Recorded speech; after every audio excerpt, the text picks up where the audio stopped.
Hi there guys, and welcome to the video element of the Tantrum Kitesurf Show. Again, this is the video element of the podcast. If you haven't listened to the podcast, go and listen to that first. The link should be appearing again somewhere in the video here, or if this is on Facebook, it'll be in the post. Click on that link, go and listen to the podcast first, and then come back and have a look at this, because then it'll make a lot more sense. All I'm doing here is trying to explain the visual aspects a little bit better, but without the context of the podcast, it won't really make a lot of sense, okay? So if you head off the podcast, come back and have a look at this just then. We'll see you in a second. Okay, cool. So you've listened to the podcast. Now we're going to get cracking here. So what we're going to talk about first of all is this, or the thing I want to cover here is mainly what we talk about with the kite, okay? This idea of where the kite goes, where it needs to be in the window, and how you use the kite more than anything else in the water start to get riding in the first place. So hopefully you're all familiar with this idea now. This is your wind window, okay? Here's your wind, you're stood here. And we're looking at it from ground level, okay? So this is ground and this is kind of that axis there, okay? So we're looking at it three-dimensional and it kind of arcs off back here. You have to excuse my technical drawings there. Not the finest in the world, but the wind window arcs off back that way, if that makes sense, okay? So, the first thing we talked about was that most people start with the kite at 12 o'clock. So what they do, they start with the kite there, and then they do this kind of motion. Now this is called the neutral axis. It's called the neutral axis because it's the point of least power. Where's the power? Well, it's straight in front of us. So it's here. That's where the most power is. That's the power zone, okay? And then it kind of bullseyes out from that, getting weaker and weaker until we reach this neutral zone. So by flying the kite like this, you can see we're actually, first of all, we're getting nowhere near the power zone. But secondly, the power's coming on, if anywhere, here, at a 45-degree angle to where we are. Now, imagine something different. Imagine here that we are trying to water start. I'll do my best to draw this. This is going to be, I know I am one of the world's most amazing artists. This guy's got huge arms. This is you in the water start position, okay? And this is, so you're obviously trying to water start in that direction or in that direction, okay? When you fly the kite, obviously you want the pull to pull you in that direction. So it's perpendicular, the force of the pull is perpendicular to the board. So you come up, and then as we said earlier, you glide out to the side. So this is what we're aiming for. Now what's happening here is that the pull is coming on over here at 45 degrees. So you can see exactly what's going to happen. You're not going to come up, you're going to twist. You're going to twist over and around the board like that and end up kind of, well, just not doing anything. Yeah. So what you have to do is the back foot comes forward to try and stop the twist and you stall the board straight away.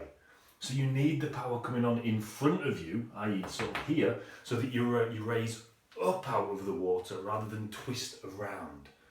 Okay, so this is what we were saying with the first one. Let me just find a cloth a second, I'll be back in 2 seconds. So this is what we were saying in the first video, is that rather than starting from 12 o'clock, sorry, not in the first video, in the podcast, rather than starting from 12 o'clock, start from 1 o'clock. Why? Because this gives you the extra space to bring the kite down into the power zone. And by the time it comes near the power zone, you're rising up straight. Yeah, so hopefully that makes sense. That is compared to here, where you start from here, and the kite literally, first of all, it just follows the axis, so there's very little power in the first place. But secondly, you can see if any pull does come on, it's coming from this angle. So you're being twisted over the board rather than rising up onto the board. Okay, so that's the first big one. Bring the kite back to 1 o'clock. Again, on shorter lines or on really light wind days, you may need to bring it back down to 45 degrees. Why? So you can really whang it through and get close to that power zone. Again, on a super light wind day, what I'd be doing, starting from here, and you tomahawk, okay? Kite comes to there, and then you pull out, okay? So this is the motion. I mean, that if you did that on a when you're even slightly powered, you would go flying over the front. But the key is knowing when to pull the turn out. Okay, so start from at least 1 o'clock. Give yourself the space. Give yourself a chance to get the kite powered in front of you. Okay, so that's key point number one. Okay, so the other thing we talked about was stopping the kite too soon. Now I'll show you what we mean by that. So again, same thing. Here's your wind window, there's the wind. What a lot of people do now, so okay, you're bringing the kite back to 1 o'clock, great. You're flying the kite, yeah, that's perfect. Oh, I'm standing up. Okay, I've stood up at this point. Oh, and what they do then, okay, cool, I'm done. And then they tend to work the kite in this area, or more likely, back and forth, kind of in this figure eight motion up at the top there. Okay, this does two things. It means, okay, you come up great, but then you pull out here and the kite's still high. So what you tend to do is drop onto your back heel to resist it, which digs the board in, which again spins the board around so you start to skid, or if there's not enough power there, you spin the board around and it just stalls you dead. Okay, so the key here, as we said, finish the stroke off. And this is what I mean by here, finish the stroke off so it comes all the way down. Literally, some days it'll be a metre above the water at this point. And that's where you get that glide. This is where it pulls you from there, this position where if you're up here, the bar's in front of you here. When you finish the stroke off, it ends up in front of your hips. And that you can see that pulls me onto my front foot and glides me out in that direction, which is what I want. So again, the kite sorts the board out, because now you've got the kite, the lines and the board all in one direction, aligned with your hips, and everything's looking good. You've got 10-15 seconds to glide before you have to get the second stroke in. Okay, so this part is important. So as soon as you're up, don't think, cool, that's it. Just follow the kite through, finish the stroke off so you get that glide. Okay, super, super important, this part. But what most people do now, cool, I've got this bit, great, I'm gliding, everything's going well, I'm happy, so I'll leave the kite there. Okay, and what happens is, yeah, I'm going, oh no, it starts to slow, come on, pull the bar in, and you just sink. Because what have you got to do? Well, what you've got to do is the upstroke.